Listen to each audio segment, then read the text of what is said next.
Gjykata speciale ka publikuar një video përmbledhëse të procesit gjyqësor në Hag ndaj ish presidentit të Kosovës Hashim Thaçi, ish kryetarit të kuvendit Kadri Veseli, Jakub Krasniqit dhe Recep Selimit, duke shpjeguar në detaje zhvillimet kryesore që nga konfirmimi i aktakuzës deri te paraqitja e dëshmitarëve dhe administrimi i provave.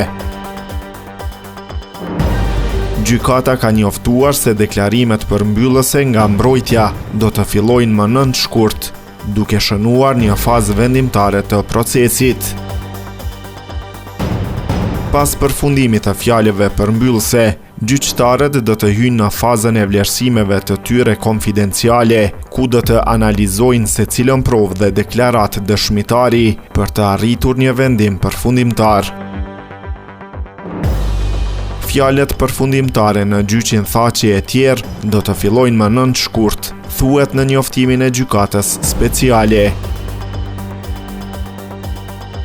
Sipas gjykatës, gjatë kësaj faze do të vlerësohet pesha dhe besueshmëria e secilit prej dëshmitarëve, si dhe çdo pjesë e provave që janë ofruar gjatë procesit, duke përfshirë dokumente, raportime dhe prova materiale të administruara në sallën e gjyqit.